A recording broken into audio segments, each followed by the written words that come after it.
अगर पति पत्नी का विवाद चल रहा है या विवाद की स्थिति बनने जा रही है, तो ऐसी स्थिति में कभी भी पति को या पति के घर वालों को लड़की के यानी कि पत्नी के घर जाकर अब यह बुलाने के नियत से गए हों। देखिए, जब कोई पति या उसके पारिवारिक जन जाते हैं बुलाने, तो वास्तविकता भी यही है कि वो लड़ाई करने तो नहीं गए हैं, वो बुलाने ही गए हैं। लेकिन स्थिति कभी कभी ये बिगड़ जाती है कि वहाँ जाने के बाद तू मैं गाली गलौज की स्थिति हो जाती है, और स्थिति यहाँ तक बढ़ जाती है कि फिर लड़ाई झगड़ा मार पिटाई मोड़ फुटौल सब हो जाता है। तो ऐसी स्थिति में पति के घर वालों को या पति को क्या करना चाहिए, इसके बारे में बहुत ज़्यादा ज़रूरी है जानना। क्योंकि अगर इस मौके पर आपने कुछ नहीं किया तो फिर समझो कि सारी की सारी गलती आपके ऊपर मढ़ दी जाएगी, आरोप लगा दिया जाएगा और आप साबित करते फिरो। तो जब स्थिति ऐसी हो, पहली बात तो ध्यान रखें कि बुलाने जाएं ना सब लोग। अगर विवाद की स्थिति है, अब सवाल यह है कि मान लिया जाए नहीं बुलाने जाएंगे तो गारंटी है विवाद हो जाएगा। हो सकता है बुलाने जाएंगे तो विवाद शांत हो जाए। तो विवाद शांत तब होगा या तो आप के केस में आपको लगता है कि नहीं भाई हम जा रहे हैं विवाद नहीं ही होगा, तब तो जाइए। और अगर आपको थोड़ा भी लगता है कि विवाद हो जाएगा तो बिल्कुल ना जाइए, और अगर जाइए भी तो ज़्यादा अच्छा ये है कि पुलिस को लेके जाइए, या पुलिस को पहले से अलर्ट रखिए कि अगर ऐसी स्थिति आएगी तो मैं फ़ोन करूंगा, ऐसा ऐसा है, एक आवेदन संबंधित नज़दीकी थाने पर दे दीजिए।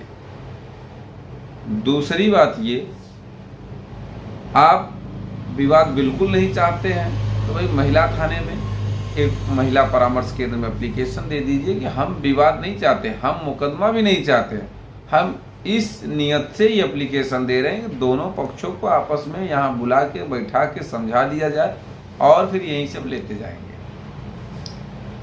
तीसरी बात, मान लीजिए विवाद हो ही गया तो क्या कर सकते हैं, कोई जानता तो है नहीं कि जाएंगे तो विवाद हो जाएगा।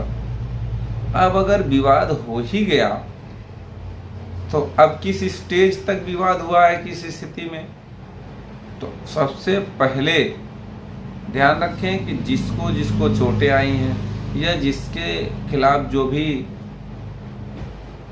आपराधिक कृत्य हुआ है उसको तुरंत एप्लीकेशन देना चाहिए, एफआईआर दर्ज करानी चाहिए। क्योंकि जब भी पत्नी एफआईआर दर्ज कराएगी वो यही लिखाएगी कि मेरे घर आए, दहेज मांगे, ना देने पर या मना करने पर मारा पीटा, ये किया। अब जाहिर सी बात है कि भाई किसी के घर जाके आदमी लड़ाई करेगा, अरे लड़ाई करना ही है तो वो अपने घर बुला लेगा, जैसे कि मायके वाले। और सही बात तो ये है कि बात करने, कभी कभी ऐसा भी हो जाता है केस, ये भी मैंने सुना है, देखा है, जाना है कि मायके से लोग आते हैं ससुराल में लड़ाई कर जाते हैं, गाली गलौज कर जाते हैं, बहन को लेके चले जाते हैं, बेटी को लेके चले जाते हैं, इस तरह का भी हो जाता है। तो चाहे आपके ससुराल में स्थिति ये हो, चाहे आपके घर में, चाहे पति के घर में ये स्थिति हो, चाहे पत्नी, दोनों के लिए मैं बता रहा हूँ, जिसके साथ जो अपराध हुआ वो तुरंत एफआईआर दर्ज उसे कराना चाहिए। कभी कभी दोनों की क्रॉस केस हो जाता है, पत्नी का भी एफआईआर दर्ज हो गया, पति का भी एफआईआर दर्ज हो गया। तो देखिए, जिसके पास ज़्यादा एविडेंस होगा, ज़्यादा प्रमाण होगा, ज़्यादा चोटें आई होंगी, जाहिर सी बात है उसमें धारा भी गंभीर होगी और कहीं ना कहीं प्रेशर भी उस पर रहेगा कि भाई देखो तुम लोगों ने मारा पीटा, ऐसा चोटें हैं, ये है। तो एफआईआर डिले कराने से बिल्कुल फायदा नहीं है। हाँ, अगर एफआईआर न लिखी जाए तो आवेदन देने के बाद आप डायरेक्ट कोर्ट का भी सहारा लो, वो ज़्यादा अच्छा रहेगा। हाथ पे हाथ बहुत से ऐसे लोग आते हैं, उनके पास दुनिया भर के सबूत होते हैं, लेकिन कभी भी वो कोई भी कानूनी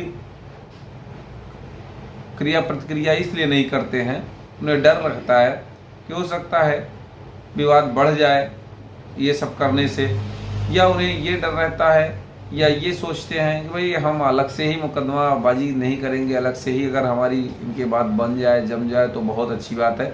अच्छी बात बिल्कुल है, अगर ऐसी बात बनती है तो बहुत अच्छी बात है, वरना ये सब रास्तों पर जाना ही पड़ेगा। उम्मीद करता हूँ, आशा करता हूँ आज का यह वीडियो आपको बेहद पसंद आया होगा। अगर वीडियो पसंद आए तो वीडियो को लाइक करें, शेयर करें, YouTube channel CBN high court को जरूर सब्सक्राइब करें।